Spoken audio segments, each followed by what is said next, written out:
أعزائي المشاهدين، السلام عليكم ورحمة الله وبركاته. وأقول ما شاء الله تبارك الله في المركز خليل، الله يدي لها العافية. لعبت الجليل الروبة، الله يدي لها العافية.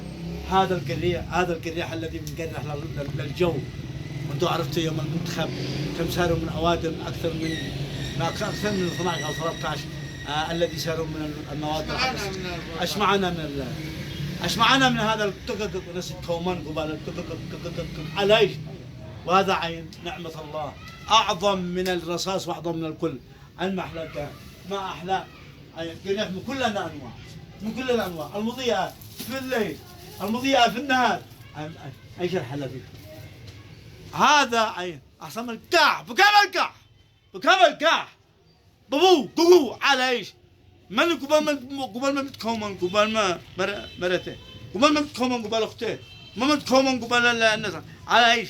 الان انا اشكر الدوله حين منعت القريح.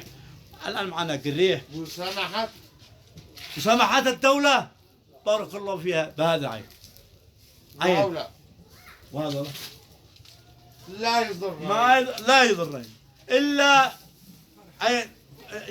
مضيئات. ليش؟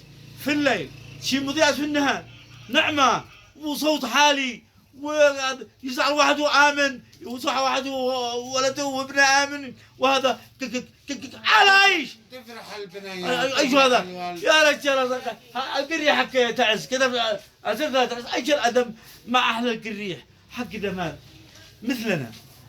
تقو تقح، وحق تعس قح ققم ققح، وحق صنعاء ككح كقاو كح، وحق يا ريم كاو كاو على حق الريح صوت، وحق حجة يفعل قح اي جو كقح، وحق السعوديات يفعل، وحق قح قح هكذا ويفعل بيده قح حمد.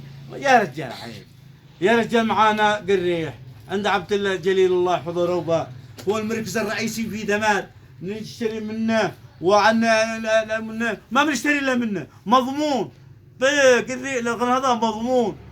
نور الله قلوبكم. احمد سيلان، مركز عبد الجليل.